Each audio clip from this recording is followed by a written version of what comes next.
Alright, welcome to my news on point. If today is your first time coming to this channel, thank you so much for stopping by. Remember to subscribe and turn on the notification bell so that you can receive a notification whenever we upload a new video. For our wonderful returning subscribers, we say big thank you for being part of the community. My news on point, your pulse on trending news. Please subscribe to our channel. Even after 10 days protest, everything is getting worse by the day. Tinubu government would not like what will be for him during this October protest.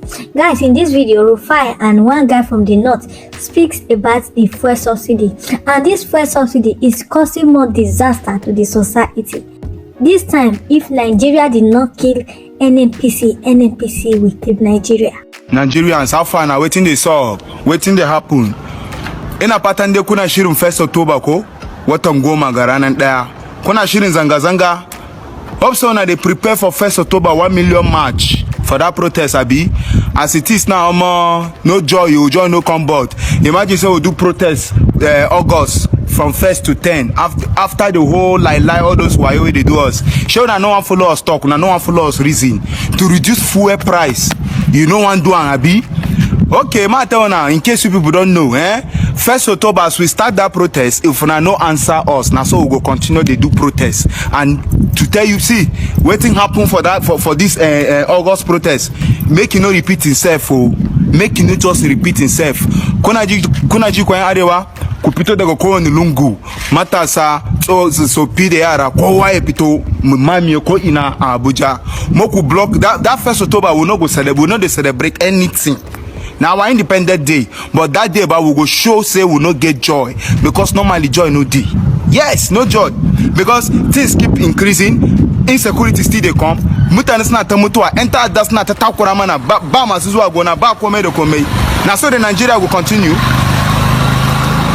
We now go the life for us will be leaders of tomorrow. How are we the leaders of tomorrow? Now so want to lead. Which example do you people want us to work with? Which example now we could use work? God forbid I can never be a leader like Tinubu. Yes. God forbid I can never be in a member of a party like APC. APC that doesn't have love for Nigerians. All those parties, all of them are the same thing. All of them are the same thing. What the fuck? Old people, all those who are just carry anti-class, who are just carry devilish mind. Kidnap everywhere. Imagine bandits, Boko Haram posting on TikTok every time. When I know if you work on them, then if protest start now, police go come outside the show say they sabi work. Why you no go catch all those bandits where they bush? And buro ubako shegu.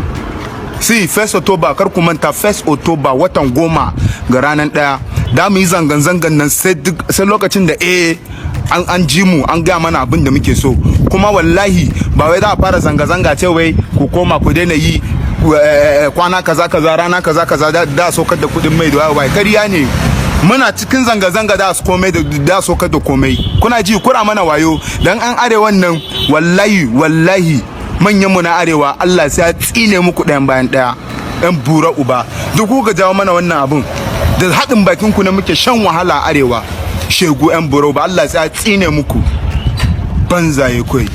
1st October, don't miss out. 1st October, if you like make you be old man, if you like make you be youth, if you like make you be old woman, oga, everybody will go come out for that protest. So nobody go their house. And mind you, if we catch you say you open business, do anything on that 1st October, what will go do you by your mind go there? It's like as we they follow and they do the things small. It be like say when I'm beg when I'm gonna come out for protest ko. To wallahi arana goma garanan da duk wanda bude sana'a shago ko zaman gida kai muka kama kai mun ci uban ka sai ka fito mun bara mu je mu wahala wani kato yazo ji dadi ba. And a shortage on supply. Your take on this story? You know, Rihanna sang a song many years ago. Miss Robin Fenty, the singer from Barbados. She says, you put up such a show, very entertaining. Now it's time to go. You know. Truth is, now it's over now. They are only sorry because they got caught. This same Nnpc lies a lot. That's a fact. A statement of fact. Because when the Reuters report came out and we reported it, they said we were the ones lying. And they denied. And that's why Dele Gima was apt when he said it is for the government to hide the details. It is for us to bring out the details ourselves as journalists. We said it, that was the reason why they were going through all this bottlenecks they were going through. But they kept on saying it was not true. Also, the Cable did a story saying that the federal government has finally said that they can now go ahead and take some of the profit they were going to declare, about the 4 trillion, to be able to service or pay for their debts. They said otherwise for that story too. But it has come out to show that Nnpc is now a lying machine. And the truth is, see, what is more important to the Nigerian people out there that I saw this morning queuing for fuel and having to buy black market is how they can get things running. There are many lies Nnpc has not still told us. I mean, the truth has not, they have not still told us. The Port Harcourt refinery, they said, was going to be ready in August. Today is the 2nd of September, is nowhere to be found. How much are they spending on those refineries? In their books, they said 4 trillion, their reports. So the money they are spending on those refineries even eclipse the cost of their so-called profits. So it's to show you the way the Nnpc is being terribly run. We are happy the truth is out now. Nnpc, at least, maybe the government has given you the go ahead. You can take from the profit you say you declare to be able to fix your encumbrances. But the question is, what other lies are they telling us? Keep it to yourself. We will know. Go ahead, keep it. Okay. All right. Very quickly, it is true that initially Nnpc denied that they were heavily indebted. After Reuters, it was Reuters that first reported that the Nigerian National Petroleum Company Limited was owing about $6.8 billion.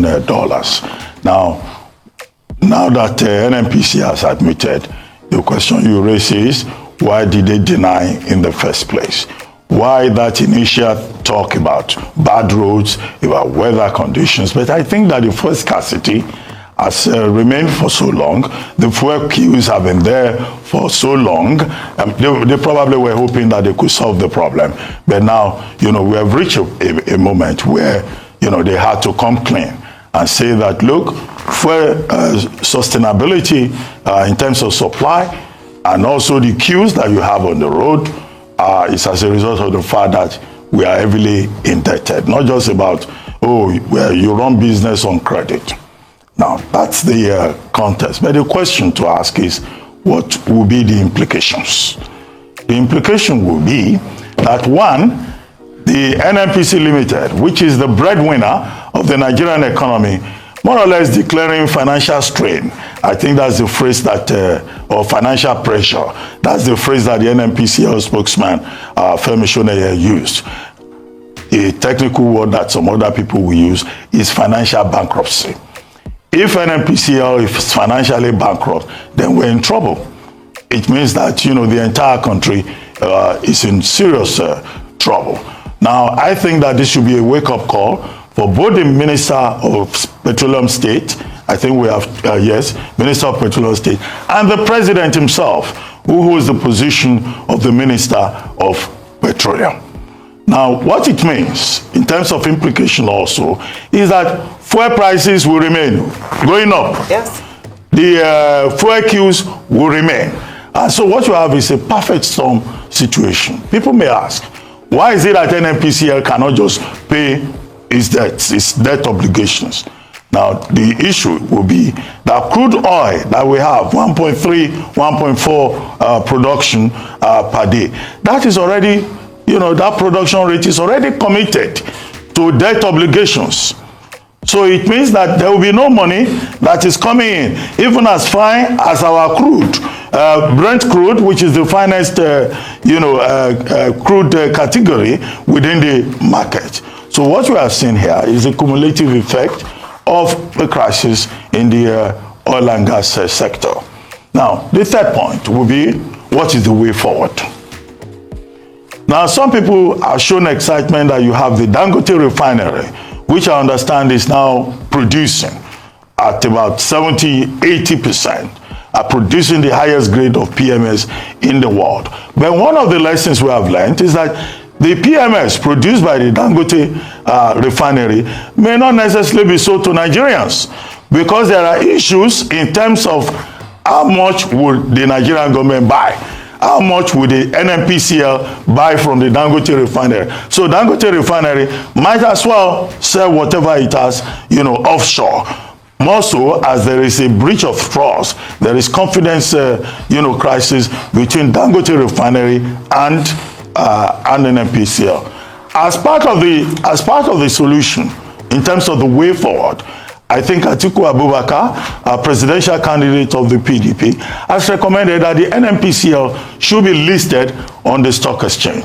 I have no doubts that in the days to come, experts within that industry will come up with other recommendations. It's not enough for us to wring our hands and say, oh, they've made mistakes. The question is, what is the way forward to make sure that government addresses the problem? Because what we have in our hands with the breadwinner of the Nigerian economy being bankrupt is that it's a perfect storm. They say they want to give Kaduna refinery and Warri refinery to operation and maintenance managers who will want to do business with the Nigerian government that is talking about financial pressure, financial bankruptcy. Even the Chinese will be reluctant, because if your breadwinner is in trouble, then it's a larger national problem. Absolutely. I think that's, for me, the concern this morning. Two-pronged. Number one, for the Nigerian people, especially those who've had to suffer in the last few months at fuel queues and just hustling, as it were, to be able to fuel their vehicles, buy fuel, petrol for their generators in their businesses. That's a whole new another conversation. So suffering on two levels, not being able to get power regularly and then having to self-regulate or self-govern by getting generators and not even having the fuel to power those generators. And then, of course, what this means for investment and what this means especially for people who might be looking to do business with us in Nigeria. One of the key things when it comes to partnerships and investment is trust. Trust, integrity, and the ability to be able to believe what is being said. I think it looks really bad and reflects very poorly on the management and governance structure of Nnpc, especially as Dr. Bati has described it, as a breadwinner of the nation. If we're not able to manage, especially information that pertains to what is going on. A lot of people have started postulating theories as to what could possibly be the reason behind the fuel queues, despite the protection of the PIA, the purported removal of fuel subsidy, and how we should have supply in abundance. Unfortunately, this wasn't the case. And now, months down the line, we're now seeing, finally, perhaps coming true. But the reason I asked or posed that question initially, that, I hope this is now the full truth, is that then what then happens is that it breeds a trust deficit, not just with the Nigerian people, but also with investors. And that is the challenge when, a lot of times you ask, just come clean. Yes, we must manage information, especially for a business as sensitive as the Nnpc, but we must also be able to ensure that we don't give frivolous reasons for what is clearly an incident where things haven't been managed properly.